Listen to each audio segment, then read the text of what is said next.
Chapter 10, Garth versus A.J. If you have dogs or cats, you have to be very careful not to let them get near Humphrey, Miranda warned the rest of the class when we returned to room 26. You can say that again, I squeaked, but she didn't. I still considered Golden Miranda to be a special friend, and I had a very clean cage to show for my weekend, as well as the new respect for rubber bands. But I also decided that even though Miranda is practically a perfect person, I was not in a hurry to stay with her again. AJ raised his hand and Miss Brisbane called on him. May I have Humphrey this weekend? We don't have a dog or a cat, he bellowed. Lower your voice, AJ. I'll let you know on Thursday. There may be other students who want Humphrey as well. At least half of the hands in the classroom went up as kids started shouting, Me, me. I was quite flattered, but for some reason the whole subject seemed to make Garth mad. Within minutes, he shot a rubber band at AJ. Ouch! AJ complained loudly. When he told the teacher what had happened, Garth denied it. Humphrey did it, he said. Gail giggled. Miss Brisbane did not. I don't believe a hamster can shoot a rubber band, she said sternly. A lot she knows. The next day, Garth stuck his foot out and tripped Art as he went to sharpen his pencil. I didn't do it. He's just clumsy, Garth protested when Miss Brisbane angrily scolded him. That same day, Garth pushed Gail at morning recess. He spent afternoon recess inside. Garth Tugwell, you're halfway to the Principal Morale's office right now. Miss Brisbane sounded really angry. Garth just shrugged his shoulders. On Wednesday, Garth sneaked back into the room while Miss Brisbane went to the office during recess, and he headed straight for my cage. The two of us were all alone in the room. Hello, rat. Why don't you just run away? Then nobody will take you home on the weekend, he said. He opened my cage door and grabbed me. You'd like your freedom, wouldn't you, rat? He set me on the floor. My heart was pounding. Thump, thump, thump. Go on, rat, skedaddle. He gave me a little push with his hand. I scampered under the table. I wanted to say something, but for the first time ever, I was scared, squeakless. Have fun, he said, and in an instant he was gone. I was pretty confused. For one thing, I didn't want to run away. I was perfectly happy in room 26 and having adventures on the weekend. Where would I go? What would I do? There was no time to waste. I scampered over to the cord and hung down from the blinds and grabbed onto it. Then I started the old swing routine, back and forth, swinging a little higher each time until I reached the tabletop. Back, forth, back, forth, back, forth, leap. Then there wasn't time to think about my queasy stomach as I raced into my cage, slamming the door being shut behind me. Just then, Miss Brisbane returned. I darted into my sleeping house so she wouldn't see how hard I was breathing. I saw her look at the window, puzzled. She walked over to it and stared at the blind cord, which was still swinging. She reached out and stopped it with her hand. Then she shook her head and walked away. When recess was over and my classmates filed back into class, Garth looked over at my cage, half smiling, but that smile quickly disappeared when he saw that the door was closed. He leaped out of his seat and looked in my cage. Howdy, I squeaked at him. Garth, please get back to in your seat, Miss Brisbane told him. But Humphrey, he protested. Well, what is it? Miss Brisbane was getting irritated. He's in his cage, he said. A few of my classmates giggled, but not Miss Brisbane. In case you haven't noticed, he's always in his cage, Garth said. Now get back to your seat.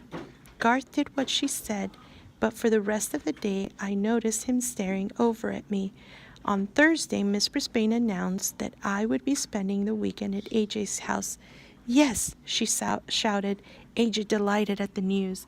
A few seconds later, a whole series of rubber bands hit AJ's on his neck, shoulder, and head. Cool it, Garth, yelled AJ, jumping out of his chair. Man, I'm tired of these rubber bands.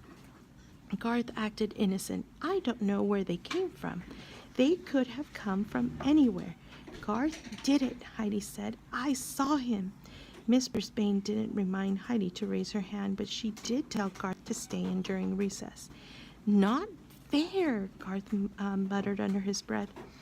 When the bell rang for recess, Garth stayed in his seat. Miss Brisbane closed the door when all the other students had left and walked to his desk. Normally, I wouldn't have been napping at this time, but I was wide awake and wondering what the boy had to say. Garth, you have been acting strangely lately.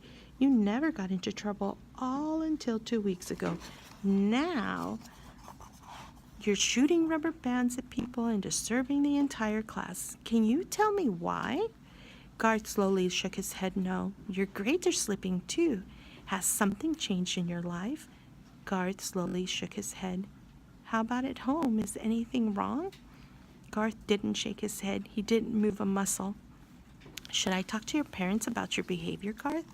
Garth's face got very red. No, he said with a choking sound. Miss Brisbane moved closer and put her hand on Garth's shoulder. Tell me what's wrong. My mom's sick, he said, real sick. Tears ran down his cheeks. I was feeling a little teary-eyed myself. How sick? Miss Brisbane asked. She lost all this weight and she was in and out of the hospital, and now she's just tired all the time. And Garth didn't try to finish his sentence. Garth wiped away his tears with the tissue. Miss Brisbane handed him.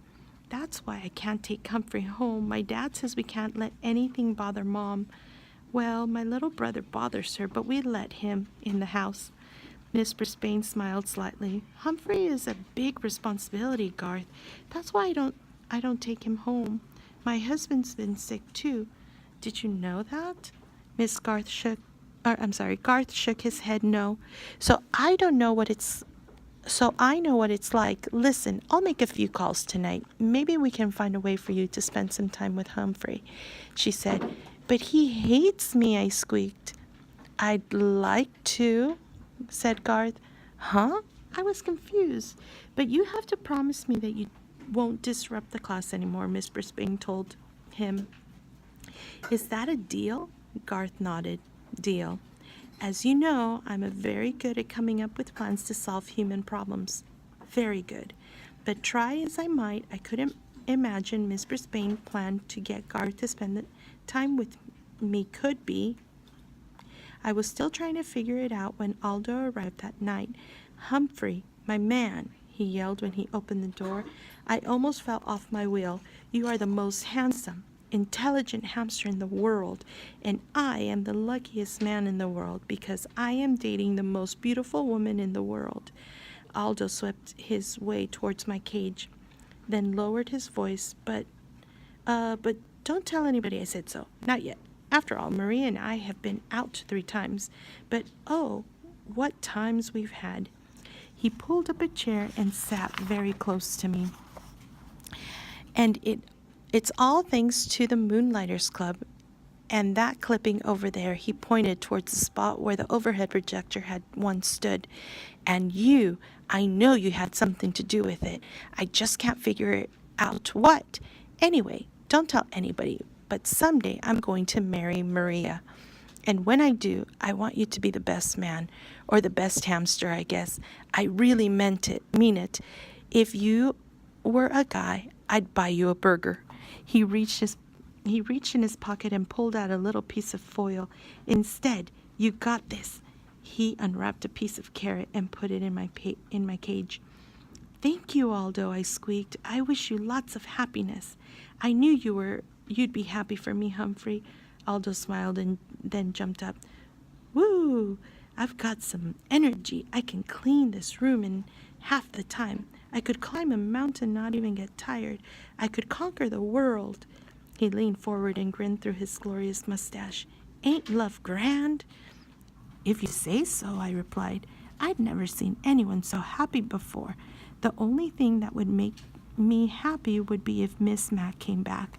She's not coming back, and I'm still stuck with Miss Brisbane, and she's stuck with me. Say, what did she mean when she said she didn't doesn't take me home because her husband's sick. Did she mean she would take me home if her husband wasn't sick? I thought about it all night and came up with this answer. No, no, no. She doesn't take me home because she doesn't like me. Maybe I'm lucky after all. Tip 10. Hamsters are incredible acrobats and climbers. They seem to defy the laws of gravity. Guide to the Care and Feeding of Hamsters, Dr. Harvey H. Hammer. All right, so family, tonight you will be discussing what did Garth do to Humphrey while the other kids were at recess. What did he do?